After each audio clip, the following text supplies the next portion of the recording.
I have often puzzled and puzzled about what it must be like to go to sleep and never wake up, to be simply not there forever and ever. After all, one has some intimation of this by the interval that separates going to sleep from waking, when we don't have any dreams but go to sleep, and then suddenly we're there again, and in the interim there was nothing. And if there was never any end to that interval, if the waking up didn't happen, that's such a curious thought. And yet, you know, I believe that although that's rather gloomy kind of consideration, I've found that's one of the most creative thoughts I ever thought in my life. And I keep going back to it. You know, it's in line with a lot of the very fundamental questions that children ask. When they say, "Mummy, who would I have been if you had married someone else?" These are the kind of questions that make us puzzle profoundly about our existence. And one of the reasons why I think thinking about not being, about total non-existence, is so creative, is that in comparison with that thought, the fact that we are seems kind of queer, incredibly odd. But you know, in the Western world, I suppose we have two dominant ideas about what happens to us when we die. There's the old-fashioned idea that after we die, we go to another world. I say old-fashioned, not to say it's out of date. We don't know what the answer to this is. But that's the traditional answer of the Western world. When you die, you go to another life. Maybe heaven, maybe purgatory, maybe hell, who knows? I think nowadays, though, the more general idea, the more plausible idea to many people, is that when we die, we just cease to be. That's all there is to it. But we're inclined, I think, to have in our minds a picture of this, which indeed is depressing, of being shut up in the dark for always and always and always, to be kind of buried alive in a blackness where we are blind, deaf, and dumb, but somehow still conscious. But in the Eastern world, there are different ideas of this. The major Eastern idea is what is generally known as reincarnation, of going through life after life after life in an endless series, a process that is represented in this Japanese print of the Wheel of Life, the Buddhist Wheel of Life. This painting was lent to me by Mr. and Mrs. Imamura of Berkeley in California. He used to be the priest of the Berkeley Buddhist Church. And it shows the wheel of stages of existence through which beings pass, clutched by the great demon of impermanence. This is rather an unusual representation of the Wheel of Life. Perhaps some of you have seen these before. They usually have 6 divisions in the central part of the wheel here, and this one happens to have 5, and it's the Chinese-Japanese version of the Buddhist Wheel of Life, whereas I think prints in books, I know there was one some years ago in Life magazine, usually show the Tibetan version. But what we have here, and I think what I'll do, is I'll explain to begin with the popular interpretation of it, and then go on to see what more philosophical Buddhists think of it in a deeper way. These then are the 5 or sometimes 6 realms of existence through which, as I said, beings pass through their various lives. We could start here, for example. This is the human world. And then next to this is the world of the Devas, D-E-V-A, which we would translate into English as angel. Then this is the world of the animals. This is the world that is sometimes called the hells, only that's not quite a correct term for it.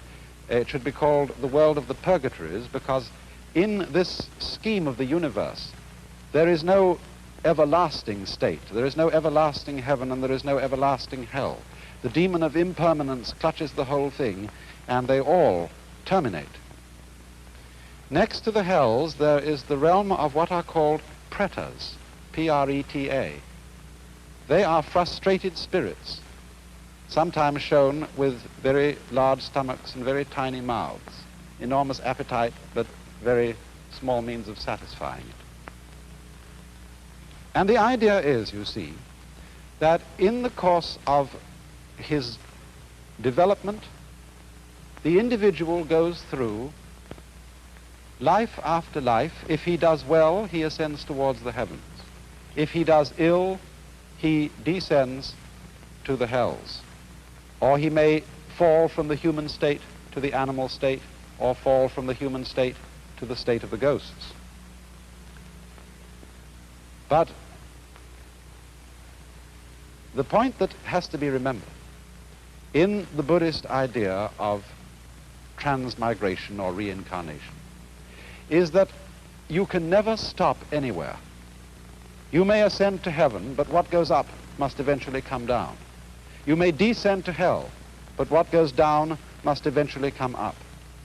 And so one goes on and on, moving through these various worlds until, in Buddhist ideas, you become sufficiently awakened to become a Buddha, one who is released from the wheel, and who does not fall anymore into the sequence of rebirths, but enters the eternal state of nirvana.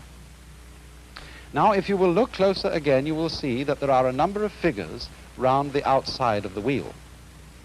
And these represent what is called the 12-fold chain of dependent origination.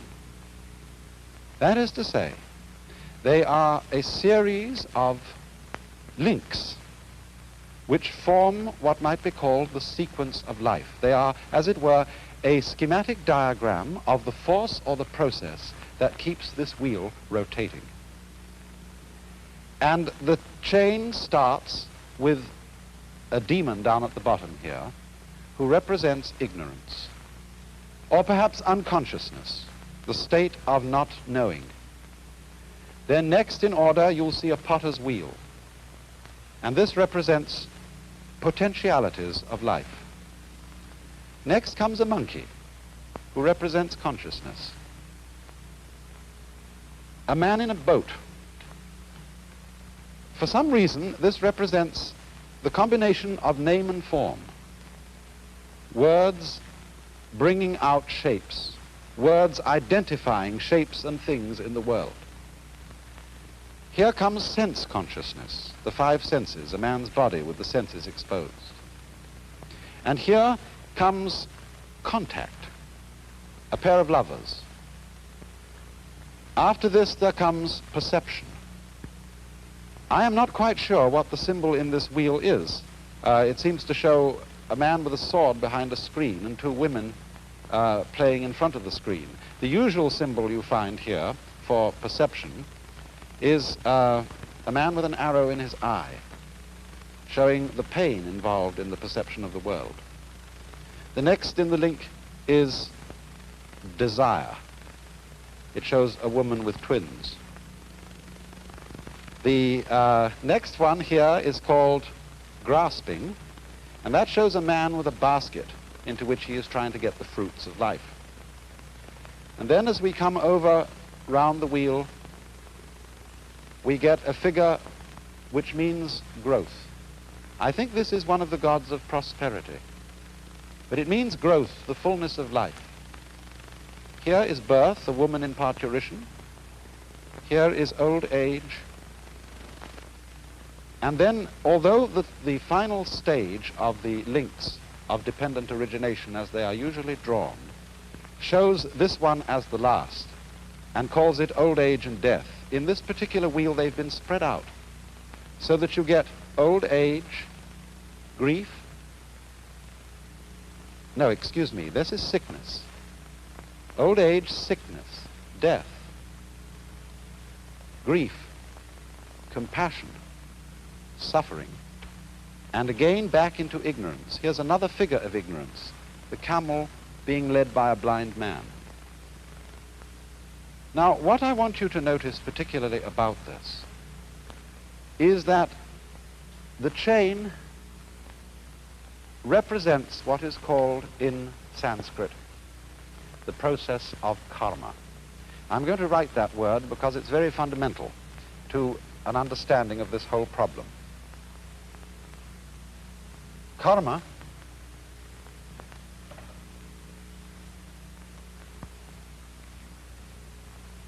is sometimes understood, and maybe your ordinary dictionaries give it to you, as the law of cause and effect, but actually it comes from the root kri, which in Sanskrit means to act or to do. And the basic idea of karma is that it is action which always involves the necessity for other action. As the Buddha once expressed it, this arises, that becomes. Now, this isn't quite the same thing as cause and effect. It is rather the idea of linkage. For example, when I pick up this brush, I lift it by one end, and the other end comes up. Now, we could say this is cause and effect, although this would be a rather cumbersome way of thinking about it. I could say, for example, that the coming up of the brush at this end is the effect of the cause, my lifting it at this end. But we don't ordinarily think so complicatedly about it. We think in a simpler fashion, namely, that to pick up this end is also to lift up that end because it's all one. So in the same way, Buddhists and Hindus who follow the idea of karma believe that life and death involve each other in the same way that the two ends of the brush, lifting up one involves lifting up the other. So in this way, living involves dying. We wouldn't say that the cause of death is birth, but birth and death go together and they are inseparable. And so if we will look again for a moment at the wheel, we can see that there are these important phases of it altogether. Here it ends with the sequence of pictures representing death and suffering and its attendant grief, ending in the blind man leading the camel and the demon, which together represent ignorance or unconsciousness. But once again here we have the potentiality of life and then the monkey representing consciousness. All these things are looked upon as linked and therefore inseparable. And thus you see, we don't look upon ignorance as the first step or the first link in the chain from a chronological point of view. We only start numbering the steps of the chain here because one has to begin somewhere when one's talking. And so the basic idea of this link is interrelatedness, interlockedness, so that death and life, as I said, imply each other. So that you might, speaking from the standpoint of Indian philosophy, of Hinduism, of Buddhism, you might pick an argument with Hamlet and say, to be or not to be is not the question. These are not alternatives. They are things that go together just like up and down, back and front, solid and space. Now there's another aspect to karma which needs to be considered here, and that is that karma also involves the idea of the continuity of pattern. You know, strictly speaking, Buddhists don't believe that there is any soul entity which passes from one life to another. There is no sort of fixed I or fixed ego which once was an animal and then became a man and then became an angel and then eventually became a Buddha or something like that. The idea of karma as the linking factor between the various lives is what we might call continuity of pattern. For example, consider an army regiment. A certain regiment goes on year after year after year. Old European regiments, for example, have existed for hundreds of years. And yet the personnel of those regiments and even the barracks in which they are stationed are entirely changed. In the same way, a university. Harvard University has existed for a long time. Oxford for a lot longer. And yet there is not a single member of the faculty, not a single student who was there when it first began. And yet, you see, the university goes on. Because what goes on is a pattern, a form of life. In the same way, the individual body of man, every 7 years, I think, all the molecules composing our physical structure are entirely changed. And yet, something identifiable as the pattern which we associate with Mr. or Mrs. So-and-so is still there. Another fascinating illustration of continuity of pattern in this sense is wave motion. It's perhaps easiest to illustrate with something like a barber's pole. When you twirl it. Now, as you twirl it, there's an illusion of something moving upwards from the bottom to the top of the pole. It seems that the strips go along. Now, actually, they don't go along. They just go round. And in the same way, also, when waves move across water, there's no water moving across. There is the wave pattern moving across. The water is just going up and down, as you can tell when you see, say, a dead leaf floating on the water's surface, and it isn't moved along by the waves. So this idea of continuity of pattern is the solution which Indian philosophy offers on the matter of the problem of death. The individual, as it were, entity is constantly changing. He does not go on, but the pattern or the karma, the pattern of action, goes on. And it's all embraced by that figure you saw of the great demon of impermanence. Could we look at that demon once again? I want to say something more about him. From our Western ideas, this fellow looks pretty evil. And we might associate him with the devil in the Hebrew or Christian sense of a principle of evil. In Buddhism, demons are not evil. They are really beneficent. They have a frightening aspect, but underneath this, there is a deeper meaning. This demon represents change or impermanence. But the deep insight underlying this is that change is a liberating factor. Death is a liberating factor. Did it not exist, life would not exist either. And therefore the wise man is not afraid of the demon. He goes, as it were, straight forward to him to embrace him. And at that moment, the demon is transformed. And so in the same way, in a deeper sense, Buddhists do not think of these various realms of the wheel as literal worlds where there are angels and demons and starved ghosts, but they represent the various phases of consciousness. Equanimity, general kind of medium consciousness. Quiet consciousness is the human state. The angel state is supreme happiness. The animal state is animality. Here is misery in its extreme, and here is frustration in its extreme.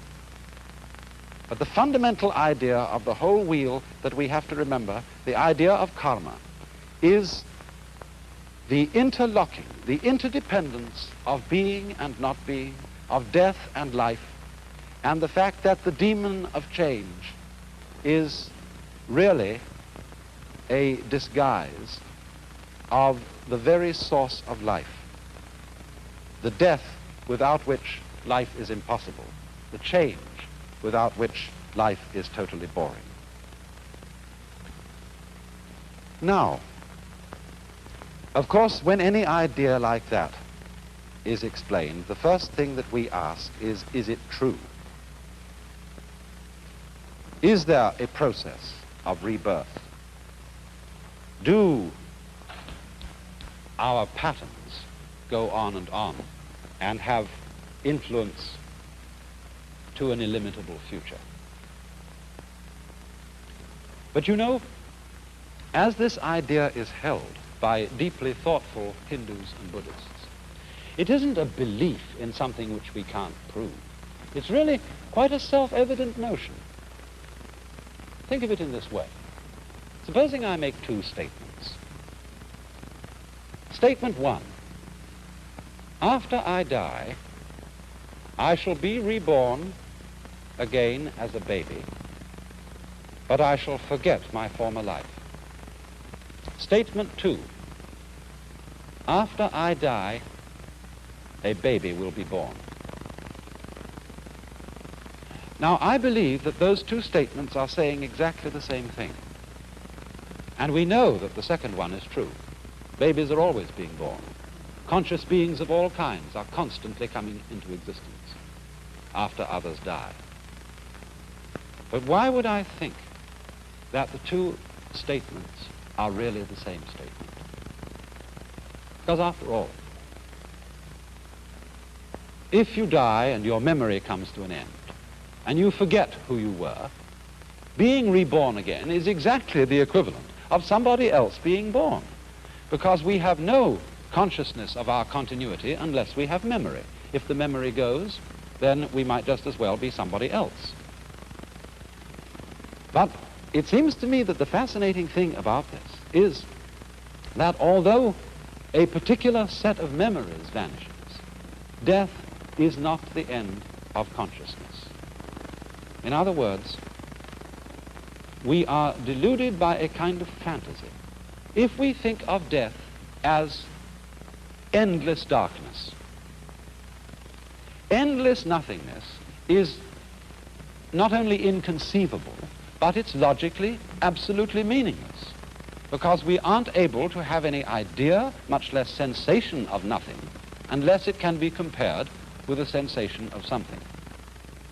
These two things go together. And therefore, I think what is meant is that the vacuum created by the disappearance of a being, by the disappearance of his memory system, is simply filled by another being who is I, just as you feel you're I. The funny thing, though, about being I, about feeling that one is sort of a center of the universe, is that you can only experience this I sensation in the singular. You can't experience being two or three I's all at the same time.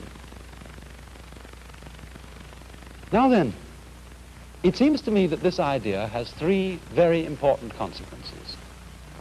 One is that the disappearance of our memory in death is not really something to be regretted. Of course, everybody wishes to hold forever to the memories and to the people and the situations that he particularly loves. But surely, if we think this through, is that what we actually want? Do we really want to have those we love, however greatly we love them, for always and always and always and always? Isn't it inconceivable that even in a very distant future, we wouldn't get tired of it? And this indeed is the secret of the thing. This is why the demon of impermanence is beneficent. Because it is forgetting about things that renews their wonder. Just think, when you opened your eyes on the world for the first time as a child, how brilliant colors were. What a jewel the sun was. What marvels the stars. How incredibly alive the trees were. That's all because they were new to your eyes. Or in the same way, you know how it is, you've been reading a mystery story. And you're looking around the house, you want somebody to read, and you pick up an old mystery story. If you read it years and years ago and you've forgotten all about the plot, it still excites you. But if you remember the plot, it doesn't excite you. And so, by the dispensation of forgetting, the world is constantly renewed. And we are able to see it again and again, and to love again and again, to have people to whom we are deeply attached and deeply fond, always with renewed intensity, and without the contrast of having seen them before, for always and always and always. Another consequence of this is a very curious realization to me. Remember that question, who would I be if my mother had married someone else? Who, if I were you, we often say, one might so easily have been you. I might so easily have been born in China and India. Why do I feel that the world is centered in this place, as distinct from some other place? You jolly well know the world is centered where you are. And this gives one a very strange feeling of the idea that other people jolly well exist in the same sense you do. Everybody's name is I. That's what you call yourself. So there will always be I's in the world. Every I is in a way the same I. We all might be anyone else. And there is no escape. It goes on and on and on and on. So long as there is consciousness anywhere, there is I. You then, in a way, look out through all eyes. And that perhaps is the secret of the great virtue of compassion.